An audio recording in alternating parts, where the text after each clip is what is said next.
ये गंगा और यमुना का जो क्षेत्र है पश्चिमी उत्तर प्रदेश, यहाँ इस तरह की घटनाएं होनी नहीं चाहिए थे, लेकिन यहाँ हो रही है। पता नहीं इस क्षेत्र के पानी का दोष है या यहाँ के रहने वालों का दोष है। कारण क्या है कि आज की घटना मत देखिए, घटना देखिए देश के विभाजन की। पाकिस्तान और भारत का जब विभाजन होता है, पाकिस्तान की मांग भी इस पश्चिमी उत्तर प्रदेश से ही उठती है। अब तक तो हिंदुओं की बेटियां ही भगाई जा रही थी। शामली से प्रारंभ हो गया कि उन जिहादियों ने अपनी लड़कियां ही जिहाद पर उतार दी कि एक हिंदू बेटे का ही जिहाद में परिवर्तन कर दिया, धर्मांतरण कर दिया। इस घटना के बाद में माँ का और उनकी बहनों का क्या हाल है? माँ रात दिन विलाप करती है। सत्यता तो ये है, आयुष मलिक के पिता देवराज मलिक के पास 60-70 करोड़ की संपत्ति है। इकलौता बट्टा है मेरा, इसे अपने कब्जे में ले लो। उस संपत्ति को हथियाने के लिए अपनी लड़की को दांव पर लगाया। जिम में ट्रेनर थी, मेरा बेटा भी जिम करता था। वहाँ कहीं इनके संपर्क हुए तो वो कभी बता रहा कि उसके ऑपरेशन बॉम्बे में ऑपरेशन हुए थे कंधे के, और बंबई में उसका खतना हुआ है। पहले दिखाया एक सिंपल फोटो के डन, तो जब दिखाए बुरका, अब ये है सही फोटो उसका, तो लगे उसकी माँ एकदम बेहोशी की स्थिति में आ गई कि हम इससे शादी नहीं करने।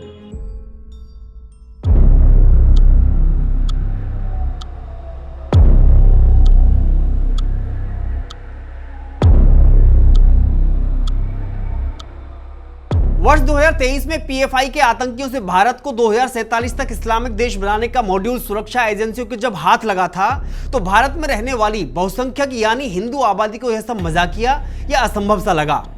लेकिन आज देश के अलग अलग हिस्सों में हो रही इस्लामिक कट्टरपंथियों की संदिग्ध गतिविधियों को देखकर लगता है कि वह हमारी आंखों में धूल झोंककर अपने नापाक मंसूबों की ओर आगे बढ़ रहे हैं। लेकिन आज हम आपसे बात जम्मू कश्मीर, पश्चिम बंगाल, असम या फिर केरल की नहीं, बल्कि उस पश्चिमी उत्तर प्रदेश की करेंगे जहां न सिर्फ हिंदू बहुसंख्यक है, बल्कि यहां योगी आदित्यनाथ की सरकार है। आज हम पश्चिमी उत्तर प्रदेश में पिछले 9 वर्षों में इस्लामिक कट्टरपंथियों द्वारा हिंदुओं के ऊपर बिछाए गए जाल रूपी उन गतिविधियों से आपको आगाह करेंगे जिन्हें आप रोजाना देखकर भी नजरअंदाज करते हुए आगे बढ़ जाते हैं।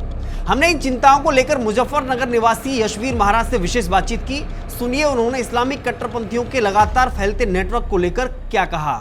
हरिद्वार, देहरादून से लेकर के दिल्ली और ये सारा क्षेत्र, ऐसी घटनाएं आवाज भी उठ रही है।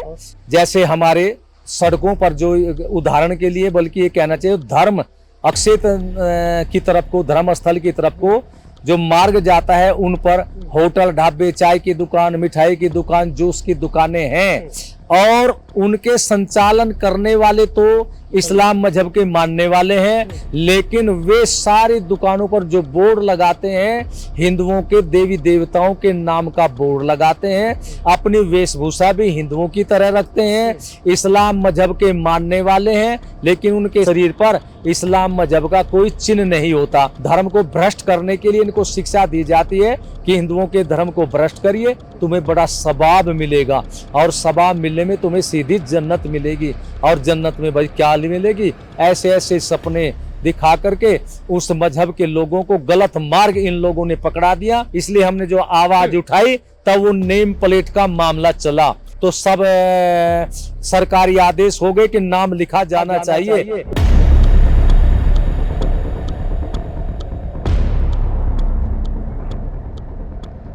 कावड़ यात्रा के बीच सामने आया नेम प्लेट विवाद ने करोड़ों हिंदुओं, खासतौर पर कावड़ लाने वाले भक्तों की आंखों को खोल दिया था। इसके बाद खूब बवाल मचा, मामला हाईकोर्ट से लेकर सुप्रीम कोर्ट तक पहुंचा। लेकिन सवाल हर किसी के मन में सिर्फ यही कि आखिर मुस्लिम समाज अपनी पहचान बदलकर व्यापार क्यों कर रहा है? इसके पीछे क्या कोई जिहाद है? और अगर है तो फिर इसका केंद्र पश्चिमी उत्तर प्रदेश क्यों बन रहा है, जिसे जाटों का गढ़ माना जाता है? वही जाट जिन्होंने मुगल आक्रांताओं के छक्के छुड़ा दिए थे। आप कह रहे हैं कि पश्चिमी उत्तर प्रदेश में, आपको आश्चर्य होना चाहिए, मुझे भी बड़ा आश्चर्य है। ये गंगा और यमुना का जो क्षेत्र है पश्चिमी उत्तर प्रदेश, यहाँ इस तरह की घटनाएं होनी नहीं चाहिए थे, लेकिन यहाँ हो रही है। पता नहीं इस क्षेत्र के पानी का दोष है या यहाँ के रहने वालों का दोष है। कारण क्या है कि आज की घटना मत देखिए, घटना देखिए देश के विभाजन की। पाकिस्तान और भारत का जब विभाजन होता है, पाकिस्तान की मांग भी इस पश्चिमी उत्तर प्रदेश से ही उठती है और पाकिस्तान बनवा लेते हैं इस पश्चिमी उत्तर प्रदेश के रहने वाले। और आपकी जानकारी है या नहीं, लेकिन आपके चैनल के माध्यम से मैं देशवासियों को भी बताना चाहूंगा, पाकिस्तान का पहला प्रधानमंत्री लियाकत अली इस मुजफ्फरनगर का ही था। तो सुना आपने, पाकिस्तान का पहला प्रधानमंत्री लियाकत अली खान मूल रूप से मुजफ्फरनगर के जानसर तहसील के तलेरा गांव का रहने वाला था। इसके बावजूद लगातार हो रही जिहाद की घटनाओं पर हिंदू समाज और सामाजिक संगठनों की चुप्पी पर यशवीर महाराज हैरानी जताते हैं और कहते हैं, इन जिहादियों के जिहाद के खिलाफ इस क्षेत्र में बोलने के लिए कोई तैयार नहीं है। आए दिन घटनाएं हो रही हैं, हिंदुओं की बहु बेटियों के लिए खतरा है, बेटियां भगाई जा रही है। अब तक तो हिंदुओं की बेटियां ही भगाई जा रही थी, शामली से प्रारंभ हो गया कि उन जिहादियों ने अपनी लड़कियां ही जिहाद पर उतार दी कि एक हिंदू बेटे का ही जिहाद में परिवर्तन कर दिया, धर्मांतरण कर दिया। मुझे जनवरी माह में जब उसकी दाढ़ी बढ़ी तो मैंने कहा, बेटे इस दाढ़ी को ठीक करा ले। ये दाढ़ी जैसे कि हिंदू रिवाज में बच्चे रखते हैं, उसके अनुसार तुम इसे ठीक ठाक करा लो। तो हमेशा मेरा पुत्र बहुत आज्ञाकारी पुत्र है। वो अगर किसी बात को मना भी करनी है तो वो साइलेंट है, वो मना मुंह पे मेरे सामने नहीं कर सकता। लेकिन वो जब मुझे 15-20 दिन या महीने तक कोई रिजल्ट नहीं मिले तो मैंने उससे वार्ता की कि मैं तेरी शादी की बात करूं। तो मैंने शादी के बारे में जो उससे बात करी कि अब मैं थोड़ा फ्री हो गया और तुम्हारी शादी कर दूं। हमारे घर में खाने की सब चीज़ों की दिक्कत है और तेरी उम्र भी होगी तो उसमें देरी हो रही।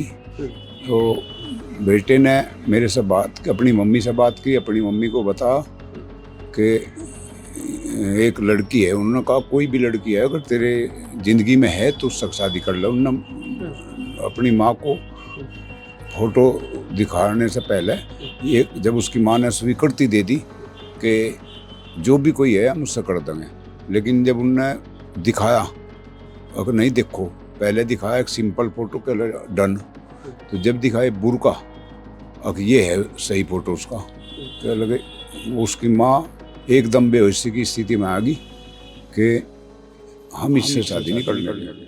उत्तर प्रदेश के जाट बेल्ट से आयुष मलिक के रहमान बनने की कहानी ने हर किसी को हिलाकर रख दिया। परिवार आज सदमे में है, माता पिता का रो रो कर बुरा हाल है। हालांकि इस धर्मांतरण मामले का खुलासा भी तब हुआ कि जब यशवीर महाराज ने सोशल मीडिया के माध्यम से इसे सबके सामने रखा। इसकी जानकारी उन्हें कब और कहां से मिली, इसे सुनिए, इस पर वह क्या कहते हैं। हमें किन्हीं लोगों के द्वारा पता लगा कि ये तो बल्कि 4-5 साल से घटना चल रही है, लेकिन कोई बोलने के तैयार नहीं है। अब नहीं बोलने के तैयार तो भाई सन्यासी तो चुप नहीं रहेगा। धर्म को समझते हुए हमने आवाज उठाई। संयोगवश ये यशवीर महाराज जी की वीडियो होगी, तो उस दौरान मैंने सोचा जब ये प्रकरण उठा तो कि मैं क्यों ना इसमें कार्रवाई करा लूं। जो मामला वर्षों से झूठी शान के तलवे तले दबा हुआ था, वह आखिरकार एक सोशल मीडिया की पोस्ट से जग जाहिर हो गया। शुरुआत में कुछ लोगों को लगा कि यह प्रेम प्रसंग का मामला है, लेकिन यशवीर महाराज के खुलासे ने इस झूठी प्रेम कहानी को बेनकाब कर दिया। सत्यता तो यह है, आयुष मलिक के पिता देवराज मलिक के पास 60-70 करोड़ की संपत्ति है। उस संपत्ति को हथियाने के लिए एक कुरैशी परिवार ने अपनी लड़की को दांव पर लगाया। सब चोरी छिपे पर्दे के पीछे हो रहा था। मेरे बच्चे को बहका के फुलसा के अपने उसमें ब्रेन वॉश करके सब कुछ ये ड्रामा हो गया। वो इसके पीछे यही है कि बच्चा संपन्न परिवार का बच्चा है, इकलौता बच्चा है मेरा, इसे अपने कब्जे में ले लो। ये धर्मांतरण जिहाद का वह मॉडल है जिसे शामली के लोगों ने शायद पहली बार देखा।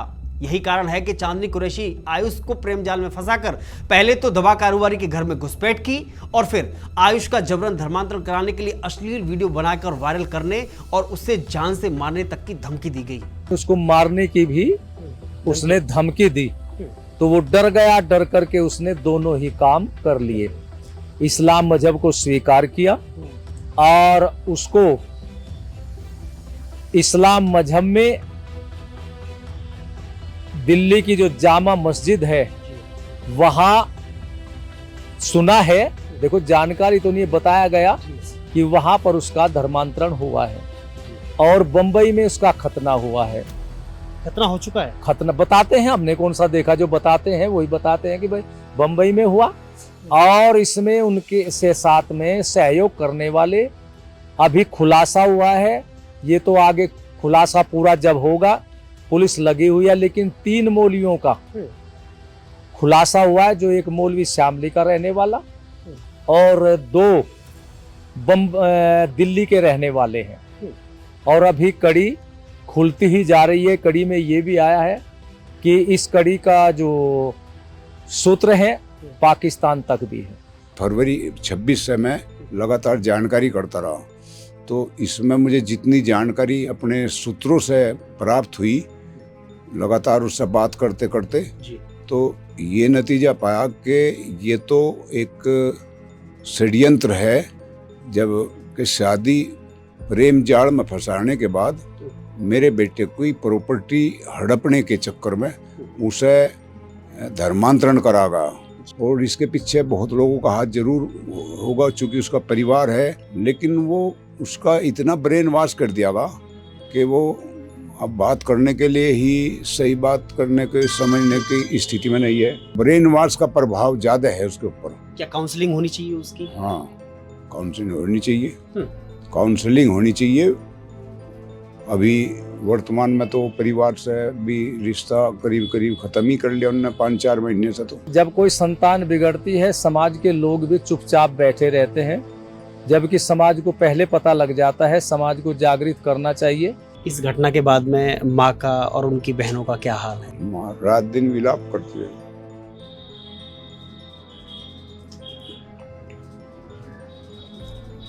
संभालिए थोड़ा, कोई बात नहीं, सब कुछ अच्छा होगा, भगवान अच्छा करेगा और प्रशासन आपके साथ में है। धर्मांतरण गैंग के द्वारा आयुष मलिक का ब्रेन वॉश इस हद तक किया गया कि धर्मांतरण के बाद आयुष ने न सिर्फ अपने परिवार बल्कि अपने करीबी दोस्तों से भी दूरी बना ली थी। यहां तक कि आयुष के मन में हिंदू समाज के खिलाफ इस कदर जहर भरा गया कि उसने हिंदुओं के सामने ही पास की मस्जिद में नमाज पढ़ना और रमजान में रोजे रखना शुरू कर दिया था। इस ब्रेन वॉश के पीछे चांदनी कुरैशी का वह परिवार भी था जो पूर्व में शामली में हुए दंगों का भी आरोपी रहा था। जब यहाँ पर 2013 में दंगे हुए तो ये परिवार उसमें भी लिप्त था। और एक डॉक्टर है सपा सरकार में, बताते हैं कि उसकी गाड़ी में हथियार मिले थे और AK-47 भी मिली थी और उसके परिवार के 2-3 लड़के घटनाओं में रहे हैं दंगे में, लेकिन वो सरकार दूसरी मुस्लिम परस्त सरकार थी तो इनका सब पीछा छूट गया, मुकदमों से इनको बरी कर दिया था। जहाँ तक मैं जानकारी की कि बहुत लोगों का हाथ है, बाह्य लोग जो हैं मौलवी और ये उनके परिवार की, उनकी बहनें, इनके जो प्रेम प्रसंग का ये चला, वो जिम में ट्रेनर थी, मेरा बेटा भी जिम करता था, वहाँ कहीं इनके संपर्क हुए तो वो कभी बता रहा कि उसके ऑपरेशन बॉम्बे में ऑपरेशन हुए थे कंधे के, उसमें के फिजियोथेरेपिस्ट से कराए। मतलब ये उसी दौरान की बात है, इनके संपर्क वो जिम में लगातार हुए और फिजियोथेरेपी में भी हुए। इन जिहादियों से अपने को दूर करना पड़ेगा, तभी इनका बहिष्कार नहीं होगा, तब तक काम नहीं चलेगा। और आप लोग देखिए, जिहादी विचारधारा के जिस भी हिंदू से संबंध रखेंगे उसके साथ में कुछ न कुछ गद्दारी अवश्य होगी, चाहे उसको मरना पड़ेगा, लूटना पड़ेगा। और जिस हिंदू परिवार में इन जिहादियों का आना जाना हो जाएगा, उस हिंदू परिवार की महिलाओं को खतरा अवश्य होगा। पश्चिमी उत्तर प्रदेश के केंद्र में बढ़ती इस्लामिक कट्टरपंथी गतिविधियों के पीछे यशवीर महाराज सिर्फ अवैध मदरसों का संचालन और तबलीगी जमात को मानते हैं। वह कहते हैं कि अगर अवैध मदरसों और तबलीगी जमात पर बैन लगा दिया जाए तो आतंक की सोच का अंत हो सकता है। घटनाओं की जड़ क्या है, बस उस जड़ को खत्म करना पड़ेगा। ये जितने भी इनके मदरसे हैं, सारे मदरसे बंद होने चाहिए और इनके मदरसों पर कैमरे लगने चाहिए। उसकी सूचना पुलिस प्रशासन को रहे कि वहां क्या पढ़ाया जा रहा है, क्योंकि आप लोग देख भी रहे होंगे कि भारत में जितने भी भारत के आतंकवादी पकड़े जाते हैं वे अधिकतर इन मदरसों से शिक्षा प्राप्त करके ही ये कार्य करते हैं। एक तो ये होना चाहिए। और भारत में जो ये तबलीग चल रही है, इस तबलीग ने बहुत वातावरण खराब किया है। इस पर बिल्कुल रोक होनी चाहिए और यदि फिर भी कोई करे तो इनको सीधा जेल में डाल देना चाहिए। यही इसका निवारण है। सबको शिक्षा बराबर मिले और जो शिक्षा समान अधिकार की हो और रोजगार को देने वाली वो शिक्षा ही सबको मिलनी चाहिए। मजहबी शिक्षा जो इनको आतंकवादी बनाती है और दूसरे मजहब के लोगों से घृणा सिखाती है, ऐसी शिक्षा बंद होनी चाहिए, क्योंकि ऐसी शिक्षा मानवता के भी विपरीत है। आपको बता दें कि वर्ष 2021 में योगी सरकार ने पश्चिमी उत्तर प्रदेश में बढ़ती आतंकी व देश विरोधी गतिविधियों को ध्यान में रखते हुए देवबंद में एटीएस सेंटर की स्थापना की थी। उस समय दारुल उलूम देवबंद और समाजवादी पार्टी ने इसका खुलकर विरोध किया था। उस समय दोनों के चेहरे पर एक एटीएस सेंटर की स्थापना की बिलबिलाहट साफ देखी गई थी। बहरहाल पश्चिमी उत्तर प्रदेश ही नहीं बल्कि पूरे देश में बढ़ती इस्लामिक कट्टरपंथी गतिविधियों पर अंकुश लगाने के लिए सरकार के साथ सामाजिक संगठनों और जागरूक समाज को आगे आना होगा और संवैधानिक तरीके से खुलकर विरोध करना होगा। देश के विरोधी तत्वों से आपको सतर्क कराना हमारी जिम्मेदारी है। आपको यह हमारी रिपोर्ट कैसी लगी हमें कमेंट बॉक्स में जरूर बताएं। आप देखते रहिए ऑप इंडिया। धन्यवाद।